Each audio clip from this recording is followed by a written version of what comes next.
Hello friends. तो पहले तो गजनवी साम्राज्य की स्थापना होगी, उसके बाद आप देखेंगे कि फिर गौरी साम्राज्य आता है, गजनवी साम्राज्य की समाप्ति होती है। उसके बाद फिर गजनवी जो आते हैं वो एक्सटेंड जब करेंगे यहाँ पे, तो उनका पूरी तरह से मतलब मंशा चेंज हो जाएगा कि अब हम साम्राज्य विस्तार करेंगे। पहले वो लोग लूट मचाने आते थे, लेकिन बाद में वो साम्राज्य विस्तार करना ही सोचेंगे। और फिर हम डिक्लाइन ऑफ जो राजपूत है वो देख लेंगे, तो यहाँ पे ये टॉपिक कंप्लीट हो जाएगा। अब इतना हो पाएगा कि नहीं वो हम देखेंगे, अगर नहीं हो पाएगा तो वो अगले लेक्चर में मैं कंप्लीट करा दूंगा। तो अब हम शुरू करते हैं जो ये तुर्की आक्रमण है। तो पहले आपको समझना पड़ेगा आखिर में ये तुर्क थे कौन। तो तुर्क जो थे ये समझ लीजिए, थोड़ा सा आपको मैप में मैं आपको दिखा देता हूँ। जो ये तुर्क थे तो ये समझिए ये भारत है, और ये है चीन वाला इलाका यहाँ पे, और ये समझिए ईरान है, ये अफगानिस्तान है, ये आज का पाकिस्तान देखेंगे, और ये अफगानिस्तान और ये ईरान। तो ये क्षेत्र में रहते थे ये तुर्क जनजाति रहती थी। चीन का जो उत्तर पश्चिम वाला सीमा है उसी के पास ये तुर्क लड़ाकू बर्बर जनजाति थी। अब ये लड़ाकू बर्बर जनजाति, जैसा कि आप राजपूत देखेंगे तो ये भी बहुत बड़े लड़ाकू जनजाति यहाँ पे थे। तो ये रेगिस्तान वाले इलाके में थे, और ये भी आप देखिएगा कि रेगिस्तान वाला इलाका रहता है। रेगिस्तान वाला इलाका रहता है तो फिर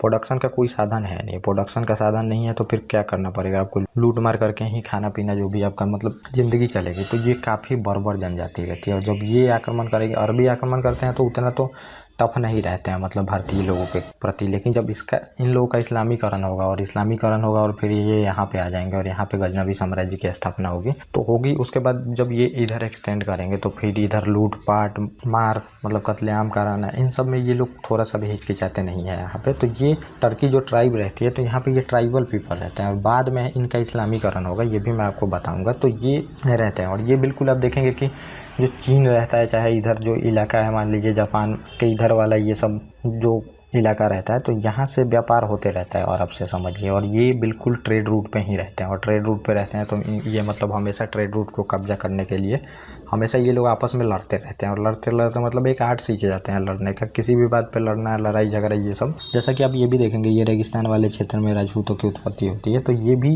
दिल्ली से अगर गुजरात आपको जाना है तो ये बीच में पड़ते हैं ट्रेड रूट, और इसके लिए मतलब हमेशा से मीडिएवल हिस्ट्री में देखिएगा कि लड़ाई कंटिन्यू चलेगा इस पे कब्जा करने के लिए। और ये जो है तो यहाँ पे कुछ प्रोडक्शन हो नहीं रहा है कृषि में, तो फिर ये इस रूट को हमेशा कब्जा करने के लिए लड़ते लड़ते वो एक्सपर्ट हो जाते हैं लड़ाई में। और फिर देखेंगे ये तुर्की ट्राइब और राजपूतों में फिर यहाँ पे दोनों जो ट्राइब रहती है लड़ाकू ट्राइब में कॉन्फ्लिक्ट होता है, तो वो मैं आपको आगे बताऊंगा, और वहाँ पे लड़ाई भी होगी। तो ये लड़ाकू रहते हैं और फिर इनको भी हराना बहुत मुश्किल रहता है, और पूरी तरह से यहाँ पे अभी शासन रहता है। जब अरबी आक्रमण करते हैं तो मैंने पिछली वीडियो में बताया था, ये पूरी तरह से यहाँ पे शासन रहता है गुर्जर प्रतिहारों का, राजपूत राजवंश रहते हैं इनका शासन रहता है। तो पहले समझ लीजिए कि सामानी वंश रहता है, उसके बाद आप देखेंगे गजनवी एम्पायर आएगा, उसके बाद सेल्जुक आएंगे, ख्वारिज्म आएंगे, मंगोल आएंगे, तैमूर आएंगे। यहाँ पे इन इलाकों का मैं बता रहा हूँ। तो यहाँ पे भी बहुत सारे एम्पायर टूटते रहते हैं, जैसे कि भारत में एम्पायर देखेंगे कि टूटते रहते हैं। तो यही पहले गजनवी करेंगे हमला, फिर उसके बाद देखेंगे गौरी भी आक्रमण करते हैं। तो ये आपने थोड़ा सा समझ लिया। अब हम देखते हैं कि पहले आखिर में तुर्की थे कौन। तो तुर्की मैंने जो बताया कि ऊपर थे तुर्की, तो यही तुर्की ट्राइब थी। तो तुर्की ट्राइब के बारे में आपने जान लिया, ये बर्बर ट्राइब थी, और ये उमय वंशीय जो शासक रहते हैं। तो ये समझिए कि यहाँ तो पूरी तरह से मतलब समझिए कि इस्लाम धर्म यहाँ तक आ ही गया है, और ये उमई जो वंश रहता है यहाँ पे समझिए उमई वंश रहता है। और फिर इनका क्या करता है कि ये इस्लामीकरण कर देता है। उमई शासक के आने के बाद इस्लाम धर्म ये लोग स्वीकार करते हैं, और फिर बाद में इनका क्या काम हो जाता है, इनको सेना में मतलब उमई वंश वाले भरते हैं इस्लाम धर्म स्वीकार करा के, और फिर ये धीरे धीरे अब इन्हीं का काम हो जाता है इस्लाम धर्म को आगे बढ़ाना, क्योंकि उमई वंश वाले को ही ये समाप्त कर देते हैं। मतलब होता क्या है कि समझिए जैसे कि अल्पगिन बुखारा रहता है पहले सामानी वंश का, और ये जो है ये सामानी जो वंश रहती है उसका अब्दुल मलिक रहता है, और इसका मान लीजिए कि 950 ईस्वी के आसपास में शासन रहता है। और इसी को अल्पगिन जो बुखारा रहता है, अल्पगिन भी इसको बोलते हैं। तो ये क्या करता है, इसको सेना में भर्ती करता है, और सेना में भर्ती करता है, और फिर खुरासान का इसको राज्यपाल नियुक्त कर देता है। यहाँ पे खुरासान रहता है, और फिर जो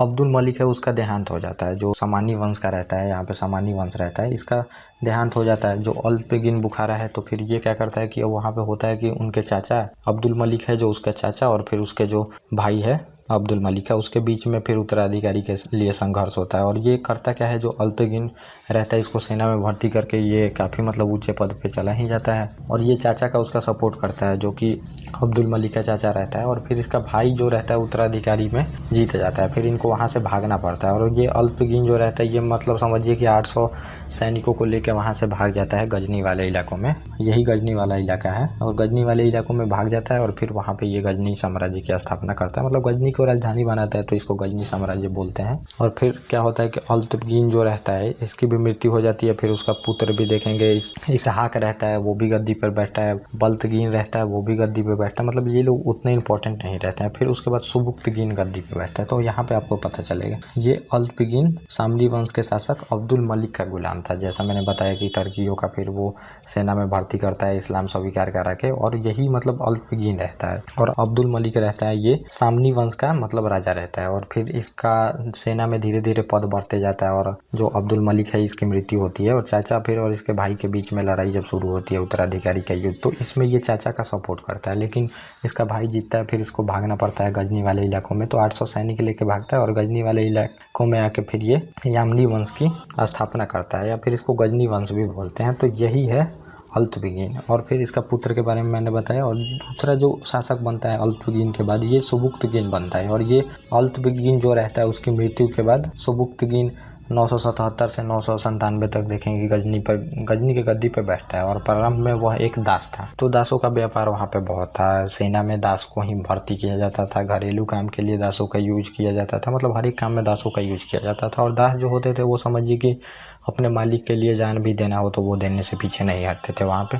तो ये जो सुबुक्तगिन रहता है तो ये अल्तुतमिन का दामाद रहता है। समझिए दामाद मतलब वहाँ पे जो गुलाम रहते हैं उनसे शादी कर दी जाती है। अगर आप में योग्यता है तो आप किसी भी पद पे जा सकते हैं। तो इसमें भी सुबुक्तगिन जो रहता है इस काफ़ी योग्य सैनिक रहता है। तो फिर ये जो अल्तुतमिन रहता है इससे शादी कर देता है अपनी पुत्री को। और उसकी मृत्यु के बाद समझिए कि 2 पुत्र आते हैं, लेकिन वो योग्य नहीं रहते हैं। उसके बाद यही शासक बन जाता है। और फिर शासक जब बनता है तो ये भारत में अब करेगा कि भारत में आक्रमण करेगा। और भारत में आक्रमण करने वाला ये पहला तुर्क शासक था। तो आपको ये भी याद रखना है कि कभी भी क्वेश्चन में सुबुक्तगिन तो पहला ये तुर्क रहता है जो कि भारत में आक्रमण करता है। और 1986 में ये आक्रमण करता है। और जयपाल रहता है शाही वंश का राजा, मतलब हिंदू शाही जो वंश रहता है उसका राजा जयपाल रहता है। पर आक्रमण किया लेकिन जयपाल को पराजित किया, मतलब ये पराजित किया लिखा है, लेकिन यहाँ पे कोई इतना खासा प्रभाव पड़ता नहीं, उतना मतलब खासा ये टक्कर नहीं होता। थोड़ा बहुत लूटपाट करता है इलाके में, सिंध वाले इलाकों में जो कि बाउंड्री टच हुई थी वहाँ से जो गजनी एम्पायर की स्थापना हुई है, फिर वो चला जाता है। वहाँ पे कोई खासा प्रभाव पड़ता नहीं। और फिर अब आता है इसका पुत्र रहता है, सुबुक्तगिन का ही पुत्र रहता है मोहम्मद गजनवी। और फिर ये शासन बनता है, सुबुक्तगिन का पुत्र रहता है। और 198 ईस्वी में सुबुक्तगिन की मृत्यु के बाद गजनवी का शासक बनता है। यही फिर 17 बार आक्रमण करता है, जिसका आप लोग बार बार सुने होंगे कि ये 17 बार आक्रमण किया रहता है मोहम्मद गजनवी। और ये सुल्तान की उपाधि जो लेने वाला ये पहला शासक रहता है मोहम्मद गजनवी। तो अभी तक सुल्तान की उपाधि किसी ने धारण नहीं की है। समझिए कि सुल्तान कौन है, सुल्तान तो समझिए कोई है ही नहीं। खलीफा जो है वो मुस्लिम साम्राज्य में सबसे ऊपर होता है, तो खलीफा ही ऊपर होता है। लेकिन यहाँ पे ये देख रहे हैं कि अलग एक गजनवी साम्राज्य की स्थापना कर लेता है, मतलब ये मुस्लिम है लेकिन इसका साम्राज्य अलग है। और ये पहला मतलब शासक रहता है जो सुल्तान की उपाधि धारण करता है। और सुल्तान की उपाधि धारण करता है, लेकिन समझिए कि जो ये खलीफा रहता है अल कादिर बिल्ला उस टाइम खलीफा रहता है। और फिर उससे मान्यता अपने मतलब सुल्तान पद की मान्यता के लिए खलीफा के पास जाता है। और फिर खलीफा इसको मान्यता दे देते हैं सुल्तान पद की। और फिर इसको 2 उपाधि भी देते हैं, यामीन उद्दौला साम्राज्य का दाहिना हाथ बोलते हैं, मतलब साम्राज्य विस्तार करने में तुम्हारा दाहिना हाथ है, मतलब जितने भी अब एरिया है उस पर साम्राज्य विस्तार करो। और यामीन उल मिल्ला के भी उपाधि देते हैं, मुस्लिमों का संरक्षण का उपाधि, मतलब 2 उपाधि इसको मिलता है। फिर ये देखेंगे कि अब धीरे धीरे ये साम्राज्य विस्तार करना शुरू होगा। मतलब अब इस्लाम तो चारों तरफ फैल ही चुका है, समझिए पूरी तरह से जो वेस्टर्न एशिया है वहाँ फैल चुका है, चारों तरफ फैल चुका है। अब बचा है एक भारत बचा है, तो अब भारत के तरफ ये फिर कूच करेगा। और भारत में फिर यहाँ भी स्थिति बन चुकी है इसके आने के लिए। जो गुर्जर प्रतिहार है वो टूट गया है, मतलब जो राजपूत यूनाइट शासक था वो खत्म हो चुका है राजपूतों का, मतलब राजपूत टूट चुके हैं। गुर्जर प्रतिहार जो है उसमें चौहान, गढ़वाल, तोमर, सोलंकी, परमार, बहुत सारे मतलब छोटे छोटे राजपूत राजवंश आ गए हैं, लेकिन सबसे उसमें जो मजबूत रहता है वो चौहान रहता है। तो उसके बारे में मैं आपको आगे बताऊंगा।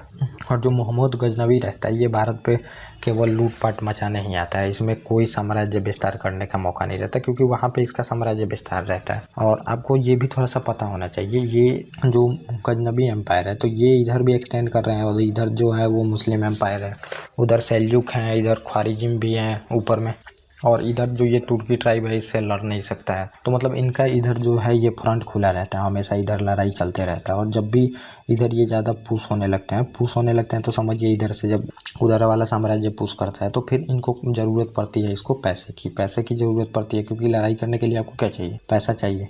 ये थोड़ा सा मिटा तो पैसा चाहिए आपको लड़ाई के लिए, तो फिर पैसा कहाँ से आएगा। और उस टाइम सबसे मतलब दुनिया का सबसे मतलब अमीर देश था इधर भारत, तो फिर इधर से ये आता था लूट मार करो, लूट मार करो और यहाँ से पैसा ले जाओ, फिर इधर सैनिकों में खर्च करो, फिर इधर जो युद्ध है ये कंटिन्यू रहेगा। फिर लेकिन देखेंगे कि बाद में जब पूरे तरह से युद्ध होने लगेगा, ये गजनबी एम्पायर तो श्रिंक हो ही जाएगा, इसके बाद गोरी एम्पायर आएगा। गोरी भी धीरे धीरे श्रिंक होने लगते हैं मतलब यहाँ पे, तो वो सोचते हैं कि अब यहाँ पे मतलब कि शासन करना ही मुश्किल है, तो फिर यहाँ पे ये भाग के सोचते हैं यहाँ पे स्थापना करें, तो वो दिल्ली सल्तनत की स्थापना होती है, वो मैं आपको आगे बताऊंगा। तो ये होता है। फिर होता क्या है आगे देख लेते हैं हम। जो अल बरूनी रहता है ये अरबी भाषा का लेखक रहता है। महमूद गजनबी के साथ ये भारत आता है और इसकी जो प्रसिद्ध बुक है तहकीके हिंद की रचना हुई है। तो तहकीके हिंद में ही ये सब चीज़ें लिखी गई हैं। आखिर में उस टाइम में सामाजिक व्यवस्था कैसी थी भारत की मतलब बहुत चीज़ें भारत के बारे में लिखी गई है कि कितने मंदिर थे और मंदिरों में कितनी संपत्ति थी, ये सब भी लिखी गई है। और फिरदौसी भी एक रहता है, ये फारसी का भी रहता है और इन्होंने फिर शाहनामा की रचना की है। शाहनामा से भी मतलब ये जो मुस्लिम आक्रमण है इन सब के बारे में हमें इन्हीं सब बुकों से पता चलता है। उत्बी रहता है, किताब उल यामनी की रचना की है और बैहाकी हैं, इन्होंने तरीके सुबुक्तगीन की रचना की है। इस सब से हमें मतलब पता चलता है सुबुक्तगीन के बारे में और मुस्लिमों के बारे में और भारतीय समाज की स्थिति क्या थी उस टाइम, ये सब का हमें पता चलता है वहाँ पे। और फिर जब अब ये होता है तो ये 17 बार आक्रमण करता है, मतलब लूट करने आता है। इसका कोई ऐसा मकसद रहता नहीं है क्योंकि उधर भी इनका जो फ्रंट है खुला है, पैसे की ज़रूरत है और उधर पे कुछ प्रोडक्शन तो होता नहीं था और लड़ाई करनी है यहाँ पे, तो पैसे के लिए आता है। और पैसे के लिए आता है तो समझिए भाई इनको बार बार आक्रमण मतलब सेना को आक्रमण करने के लिए उकसाना है, तो फिर वहाँ पे जिहाद का नारा दिया जाता है। मतलब वहाँ पे जो काफिर है उनको फिर इस्लाम धर्म कन्वर्ट कराओ और इस्लाम धर्म कन्वर्ट कराओ तो फिर वहाँ पे जो अल्लाह है वो खुश होंगे। तो ये सब कुछ दे के बुलाया जाता है क्योंकि उनके पास कोई रीजन है ही नहीं। अब भारत से लड़ाई करने के लिए क्या रीजन है, एक ही रीजन बचता है उनके पास, धर्म का। धर्म के नाम पे वो फिर आक्रमण कराते हैं। अब धर्म के ही नाम पे सब कुछ कराया जाता है। जैसे कि आप देखेंगे कि हिटलर जो है मतलब अपने जर्मनी को लोग को बताता है मतलब कि वो सबसे उत्तम लोग हैं, ये सब करके फिर वो जोर के और युद्ध कराता है। वैसे ही मतलब युद्ध कराने का एक साधन है, चाहे बात मनवाने का एक धर्म साधन है, आज भी यूज किया जाता है लोगों के लिए, तो वो आपको समझ नहीं पड़ेंगे। और काफिर वहाँ पे बैठे हैं तो काफिरों को मतलब कि धर्म में कन्वर्ट कराना है और मूर्ति पूजा वो लोग करते हैं, तो इस सब से वो लोग चिढ़ते थे। फिर वो आएंगे तो मूर्तियों को तोड़ेंगे, साथ में वहाँ से पैसा लूट ले जाएंगे, ये सब चलेगा, वो आगे मैं आपको बताऊंगा। और ये जब आक्रमण शुरू करता है तो अब हम देख लेते हैं कि आक्रमण का जो 17 आक्रमण है तो उसमें से कुछ आक्रमण हम देख लेंगे और फिर उसके बाद जो चीज़ें है वो आपको मैं बताऊंगा। और गजनबी जो है ये समझ लीजिए मतलब वहाँ पे अब जो खुरासान था, सिंध था, मुल्तान था, मतलब ये सब इलाके थे, खुरासान, मुल्तान, सिंध, इन सब इलाकों को जीत के ये यहाँ पे साम्राज्य पूरी तरह से आप देख रहे हैं कि ये गजनबी एम्पायर की मतलब इतना बड़ा कर देता है, इधर तक फैला देता है गजनबी एम्पायर को, समझिए। और उसके बाद फिर भारत तरफ तो जो बचा रहता है, भारत वाला इलाका ही बचा है, तो फिर इधर भी ये धीरे धीरे आक्रमण शुरू कर देता है। तो प्रथम आक्रमण जो होता है इनका समझिए कि ये 1001 ईस्वी में होता है। हिंदू शाही जो राजवंश होता है जयपाल इसके खिलाफ होता है और गजनबी ने आक्रमण किया जिसमें जयपाल जो रहता है इसकी हार हो जाती है और ये आत्मदाह कर लेता है, जाके चीता पे जिंदा बैठ जाता है, मतलब वो आत्मदाह कर लेता है। क्योंकि अब समझिए कि राजपूत कभी मतलब हारते नहीं थे समझिए। और फिर वो एक मुस्लिम आके मतलब छोटा सा जो रेड मारने वाली समझिए ट्राइबल ये लोग मानते थे उसको, वो आके हरा देता है, तो फिर इनके आत्मसम्मान पे ठेस लगता है और फिर ये जाके आत्महत्या कर लेते हैं। तो यहाँ पे हिंदू शाही रहती है, हिंदू शाही फ्रंट वाले इलाका पे ही रहती है। मैं यहाँ पे दिखा दूँ आपको, ये है हिंदू शाही। तो ये समझिए जो आज आप देखेंगे कि अफगानिस्तान के ये बिल्कुल यहाँ पे पड़ रही है, तो यहाँ वाले इलाकों पे हिंदू शाही राजवंश रहती है। और फिर इसकी जब जयपाल की पराजय होती है तो वो आत्मदाह कर लेता है, अपने बेटे को मतलब बैठा देता है गद्दी पे और फिर आत्मदाह कर लेता है। और मतलब ये लोग खैबर दर्रे से आते हैं। खैबर दर्रा एक बार जब ये चला जाता है, यहाँ पे खैबर दर्रा रहता है, खैबर दर्रा यहाँ से जब चला जाता है हिंदुकुश पर्वत में, अब ये जो है ये पूरी तरह से आप देखेंगे कि यहाँ पे पर्वत है, हिंदुकुश पर्वत है, बहुत बड़ा पर्वत है। और यहाँ से मतलब यहाँ जाने के लिए आपको खैबर, गोलन, बोलन मतलब ये कुछ दर्रे हैं जो ये आप पार कर सकते हैं। तो ये दर्रा पर जैसे कब्जा छूटता है, राजपूतों का कब्जा छूटता है, फिर वहाँ से आक्रमण करना आसान हो जाता है। और ये जैसे दर्रा छूटता है तो फिर यहाँ से ये लोग सैनिक को ले आके यहाँ पे सिंध वाले इलाकों में, पंजाब वाले इलाकों में यहाँ पे स्टे करते हैं। स्टे करने का टाइम जो भी दे देता है, स्टे करने का आप टाइम दीजिएगा, फिर ये लोग इधर बढ़ते हैं धीरे धीरे। तो ये बिल्कुल सीक्वेंस है, आपको देखना पड़ेगा। यहाँ से सीधे आक्रमण शुरू होता है, यहाँ पे आते हैं वो खैबर दर्रे को पार करके यहाँ पे स्टे करते हैं, स्टे करके फिर ये लोग आगे बढ़ते हैं दिल्ली वाले इलाकों को कब्जा करते हैं और फिर आगे बढ़ते हैं और ये बंगाल वाले इलाकों को कब्जा कर लेते हैं और फिर इधर से अब क्या करना है, गुजरात वाले इलाकों को कब्जा करना है। तो ये पूरी तरह से ट्रेंड है, आपको देखना पड़ेगा। जो भी यहाँ पे आक्रमण हुए हैं, चाहे मान लीजिए कि चाहे जो भी साम्राज्य विस्तार किया है, तो यही ट्रेंड फॉलो किया है। फिर उसके बाद जब ये दोनों चीज़ें आपके हाथ में आ गई, फिर वो लोग दक्षिण भारत जाते हैं और दक्षिण भारत में जो भी एक बार में सोचता है पूरे दक्षिण भारत को जीतने का, उसका पूरी तरह से इधर वाला साम्राज्य नष्ट हो जाता है। मतलब दूसरे साम्राज्य, मतलब दूसरे वंश के लोग यहाँ पे आ जाते हैं। लेकिन जो सोचता है कि एक बार यहाँ पे स्टे करने का, बीच में मतलब इतना जीत लो, फिर स्टे करो यहाँ पे, अपने शक्तियों को फिर से बनाओ, जितना इकोनॉमी में लॉस हुआ है उसको फिर से कवर करो और फिर यहाँ पे बढ़ो दक्षिण वाले इलाकों में, तब जीत पाता है। तो ये काम जो करता है वो सक्सेस होता है। जैसा कि आप देखेंगे कि अकबर तक फैलाता है, फिर धीरे धीरे जो अकबर के बाद के शासक रहते हैं ये धीरे धीरे इधर फैलाते हैं। तो ये बिल्कुल ट्रेंड है और ये ट्रेंड बना के देते हैं मुस्लिम यहाँ पे ये जो पहले ये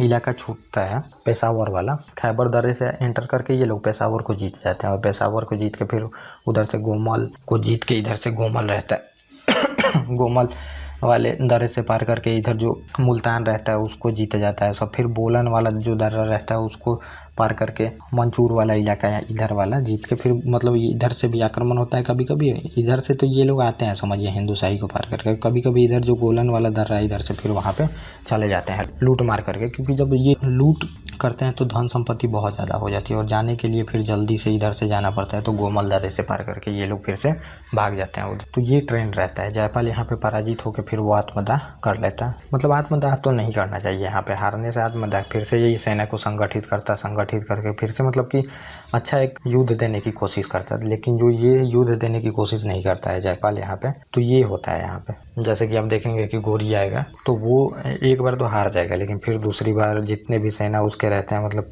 पिछले सेना जो कि भाग जाते हैं तराइन के प्रथम युद्ध में, उन सबको निकाल देता है सेना से। समझिए क्यों डर के क्यों भागे, और फिर निकाल के नए सेना का रिक्वायरमेंट करता है। उसके बाद फिर स्पाइस को छोड़ता है, मतलब कि जो चौहान वंश के पृथ्वीराज रहते हैं उनमें फिर जो गुप्तचर होते हैं उनको भेजता है, ताकि मतलब पूरी तरह से जो भी चीज़ें हैं वो पता चल सके। वहाँ पे बहुत सारे जो गुप्तचर रहते हैं वो आके इनके सेना के बारे में वहाँ पे खबर देते रहते हैं और फिर उसी तरह से स्ट्रेटेजी बना के वो हमला करता है और दूसरा जो तराइन का युद्ध है उसमें जीता जाता है। वैसे हमला तो रात में करते हैं तो उस वजह से ये लोग जीतते हैं, वो भी मैं आपको आगे बताऊँगा। और फिर मतलब समझिए कि 1906 है उसमें भी आक्रमण करता है और मुल्तान के विरोध ही करता है और इसका जो पुत्र रहता है जयपाल का, आनंदपाल पुत्र रहता है, उसके खिलाफ करता है और फिर यहाँ पे भी उसकी विजय ही प्राप्त होती है। मुल्तान वाला इलाका हाथ में आ जाता है, धीरे धीरे इलाका हाथ में आते जा रहा है। तो मतलब ये समझिए सिनेरियो बन चुका है। उधर तुर्की आ गए हैं और इधर ये गुर्जर प्रतिहार रहते हैं, ये पूरी तरह से अब कमज़ोर हो चुके हैं। मतलब यहाँ पे 1000 ईस्वी आते आते ये कमज़ोर हो चुके हैं। तो अब ये बिल्कुल सिनेरियो बन गया रहता है। लेकिन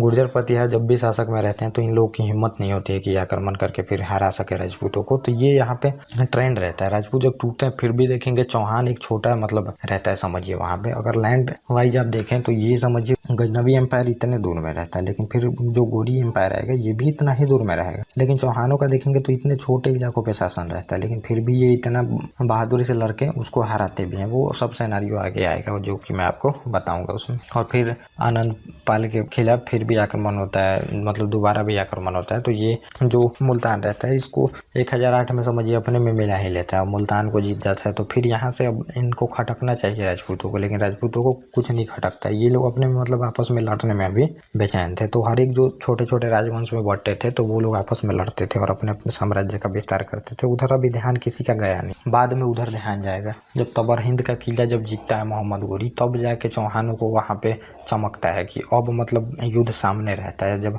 तबर हिंद का किला जब जीत जाएगा, वो बिल्कुल मतलब तबर हिंद का किला इन्हीं लोगों का रहता है चौहानों का, और वो जीत जाता है मोहम्मद गोरी, मतलब उस पर कब्जा कर लेता है। और कब्जा करता है तो फिर चौहानों को चमकता है कि अब मतलब युद्ध करना ही पड़ेगा। बाद में ये पहले ये लोग सोचते नहीं है, तबर हिंद तक वो आ चुका रहता है। तबर हिंद से मतलब दिल्ली बहुत ही और तराइन नज़दीक ही रहे। तो अब जैसे मतलब ये आनंदपाल आता है तो इन लोगों का खैबर दर्रे मतलब कि यहाँ पे तो इन लोगों का मतलब समझिए कि पूरी तरह से कब्जा रहता है हिंदुशाहियों का। तो खैबर दर्रा अब चला जाता है इन लोगों के हाथ से, और खैबर दर्रा जैसे चला जाता है तो अब यहाँ से सेना लाना बिल्कुल ईजी है। अब सेना आके फिर यहाँ पे ये होल्ड कर देता है, सेना को होल्ड करके और फिर आगे अब बढ़ेगा, धीरे धीरे इलाकों को जीतते चला जाता है और जीतते जीतते देख रहे हैं कि ये कैसे साम्राज्य विस्तार हो रहा है। तो ये 8 यहाँ पे आ गया है और इसके बाद अब समझिए 5 वाला। तो 5 में ही भटिंडा और पंजाब के शासक विजयपाल को परास्त कर चुका था। तो भटिंडा के शासक को भी परास्त कर चुका था। यहाँ पे इतना आपको युद्ध के बारे में नहीं देखना, ये तो मैंने थोड़ा सा बस लिख दिया है आप लोगों को जानने के लिए। और मतलब अब समझिए कि फिर ये हमला करता है। ये लोग मेनली मैंने जैसा बताया रेड मारते थे, पैसा लूट के फिर चले जाते थे क्योंकि उनका वहाँ भी फ्रंट खुला था। और फिर ये लोग करते क्या थे, लूट के पैसे में समझिए कि सुल्तान जो था ये पूरी तरह से 80% पैसा है वो सैनिकों में बांट देता था। तो सैनिक काफ़ी उत्साहित होते थे, एक तो पैसा मिलेगा और पैसा नहीं भी मिला, अगर मान लीजिए जान भी चला गया तो समझिए कि हम इस्लाम धर्म प्रचार करने में हमारा जान चला गया। काफ़ी मोटिवेटेड होके आते थे और हम लोग करते थे, मतलब मातृभूमि के नाम पे लड़ाई हमारी चलती थी जो कि राजपूत। और फिर आप देखिएगा कि 6 में मुल्तान को जीत लेता है, फिर अपने साम्राज्य में मिला लेता है। लेकिन अभी तक मतलब कि समझिए कि इधर के शासकों को नहीं चमक रहा है धीरे धीरे। फिर होता है कि 1014 में थानेश्वर जो कि हरियाणा में है पर आक्रमण करता है और जो चक्र स्वामी का मंदिर रहता है उसको नष्ट कर देता है। अब जो दिल्ली के राजा रहते हैं वो समझिए कि पड़ोसी राजाओं को मदद लेकर रोकने का कोशिश भी करते हैं लेकिन नहीं रोक पाते हैं यहाँ पे। और फिर यहाँ पे लूट करता है और फिर यहाँ से भी चला जाता है। फिर अगला आक्रमण जब करता है मतलब कि ये 1018-19 ईस्वी मथुरा, कन्नौज, अब मतलब धीरे धीरे ये पूरे इलाकों में आक्रमण कर रहा है क्योंकि कोई भी इसको ऐसा फ्रंट नहीं मिल पाता जो कि इसको रोक सके। तो लूट मचाता है और फिर लूट के चला जाता है यहाँ पे। और कन्नौज पर जो प्रतिहार शासक थे जयपाल, महमूद के आक्रमण के समय जयपाल भाग गया। मतलब प्रतिहार मतलब जो गुर्जर प्रतिहार थे तो ये रहता है, मतलब समझिए जयपाल। तो यहाँ पे मैंने जैसा कि राज्यपाल, जैसा कि मैंने आपको बताया कि यहाँ पे अब कमजोर हो चुके हैं गुर्जर प्रतिहार धीरे धीरे और फिर ये पूरी तरह से टूट जाएंगे आप समझिए। और जो सामंत विद्याधर रहता है, चंदेल शासक समझिए, मतलब यहाँ से अब शासक बनने लगे हैं चंदेल, तोमर, ये लोग, ये राज्यपाल की हत्या करा देता है। तो ये जो गुर्जर प्रतिहार रहते हैं बस छोटे इलाकों में बचे रहते हैं और फिर कन्नौज वाले इलाकों में सिमट गए रहते हैं समझिए। थोड़ा बहुत मतलब इनका शासन रहता है तो यही फिर नहीं रोक पाता। तो ये जो चंदेल शासक रहता है इसकी हत्या करा देता है राज्यपाल। और लगभग यहाँ पे मतलब 1000 मंदिरों को तोड़ा गया, नष्ट किया गया इसमें समझिए। और मंदिर इसलिए ये तोड़ते थे समझिए क्योंकि इनका एक अल्लाह में विश्वास था। वहाँ पे आप काबा में भी देखेंगे कि इन्होंने फिर एक ही काबा में भी देखेंगे 250-300 मूर्तियों की पूजा की जाती है, उसको फिर हजरत मोहम्मद साहब जो रहते हैं नष्ट कराते हैं। तो यही सब चीज़ें ये लेके यहाँ पे आते हैं। बहुत सारी मंदिरें यहाँ पे रहती है उसको तोड़वाते हैं ये लोग। और फिर सैनिकों को भी तो खुश करना था, सैनिकों को खुश नहीं करिएगा, मंदिर तोड़वाइएगा नहीं, हिंदुओं को या तो कन्वर्ट कराओ या फिर उनका जो कत्लेआम कराओ, तब जाके सैनिक खुश होकर आएंगे, नहीं तो फिर सैनिक आएंगे ही। अब सैनिक इतने पढ़े लिखे नहीं होते हैं, पढ़े लिखे जो मतलब ऊपर से आदेश आता है वो आपको करना ही। तो ये चीज़ें होती हैं ये सब, मतलब जो शासक रहते हैं चाहे सुल्तान रहते हैं तो ये सब कराने का उनका एक तरीका है। धर्म के नाम पे कराओ, जाति के नाम पे कराओ, ये सब के नाम पे कराया जाता है। अपने मतलब अपने जो मोटिव रहता है उसको फुलफिल करने का ये सब साधन रहता है। और फिर जो अगला रहता है, मुहम्मद ने कलिंजर पर 1021 ईस्वी में आक्रमण किया और समय कलिंजर शासक विद्याधर था जो कि कलिंजर से भाग निकला। तो विद्याधर भी भाग गया यहाँ से कालिंजर। तो कालिंजर अब समझिए कि पूरी तरह से अब मतलब ये एंटर करने के कगार पे अब दिल्ली पे ये रोते हुए उधर से आएंगे। अब अगला जो आक्रमण होता है तो समझिए सोमनाथ पे होता है। ये 1025 ईस्वी में सोमनाथ पर मोहम्मद गजनवी ने आक्रमण किया। ये समझिए सोमनाथ उस टाइम का सबसे अमीर मंदिर था, आज भी है। जैसे कि आप आज देखेंगे कि तिरुपति बालाजी, ये सब जो मंदिर हैं दक्षिण भारत के, तो ये बहुत अमीर मंदिर है। और लगभग इसमें इसको 20 लाख दिनार मिलती है। इतना संपत्ति मिलता है, मतलब ये पागल हो जाता है जब वहाँ पे जाता है। तो इतना संपत्ति रहता है कि पागल हो जाता है देख देख के कि इतना भी संपत्ति एक मंदिर में हो सकता है। और लकड़ी के बने मंदिर को जला दिया जाता है। तो मंदिरों को बहुत जला दिया जाता है, मतलब वो मंदिर तो समझिए बर्बादी कर दिया जाता है, बाद में फिर उसको बनवाया जाता है। इस मंदिर के बाद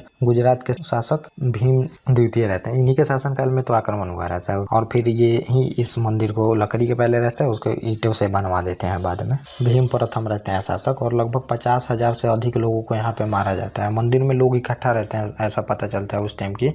और फिर इन लोगों को मार दिया जाता है, 50,000 से अधिक लोगों को मारा भी जाता है यहाँ पे। और मंदिर को लूटा भी जाता है, नष्ट करके पूरी तरह से मंदिर को बर्बाद कर दिया जाता है। और रेगिस्तान के रास्ते फिर यहाँ से लौट जाता है। जैसे यहाँ पे आता तो इधर से है समझिए। और फिर यहाँ पे सोमनाथ मंदिर यहाँ पे रहता है, सोमनाथ मंदिर यहाँ पे रहता है। तो इसको लूट के फिर इस इलाकों से चला जाता है गजनवी। और फिर यही जो रहता है तो लूटते समय जब ये भागता है तो यहाँ पे जाटों द्वारा इसका क्या किया जाता है कि कुछ संपत्ति को लूट लिया जाता है और कुछ इनके सैनिकों को मारा भी जाता है। और फिर जो इसका अंतिम आक्रमण 17वां आक्रमण रहता है, तो ये फिर जाटों के खिलाफ ही करता है 17वां आक्रमण, क्योंकि जाट इसको लूटे रहते हैं। जो सोमनाथ का मंदिर लूट के ले जाता है, तो उसी टाइम जाट भी इसको लूट लेते हैं। तो 1027 में जाटों ने गजनवी पर आक्रमण किया, गजनवी ने जाटों पर आक्रमण किया। ये होगा यहाँ पे, थोड़ा आप लोग चेंज कर लीजिएगा। और आक्रमण ये जो था, ये अंतिम आक्रमण था, और अंतिम आक्रमण था और जाटों के विरुद्ध था, क्योंकि जाटों ने फिर इसको लूटा था, ये जैसा मैंने बताया। और फिर इसकी मृत्यु हो जाती है 1030 ईस्वी में। तो ये आपने देख लिया कि मतलब गजनवी एम्पायर जो था, इसका क्या हाल होता है। गजनवी एम्पायर के बारे में मैंने बता दिया। अब हम इसको देखेंगे कि गजनवी एम्पायर समाप्त हो जाएगा, फिर यहाँ पे होगा गौरी एम्पायर की स्थापना।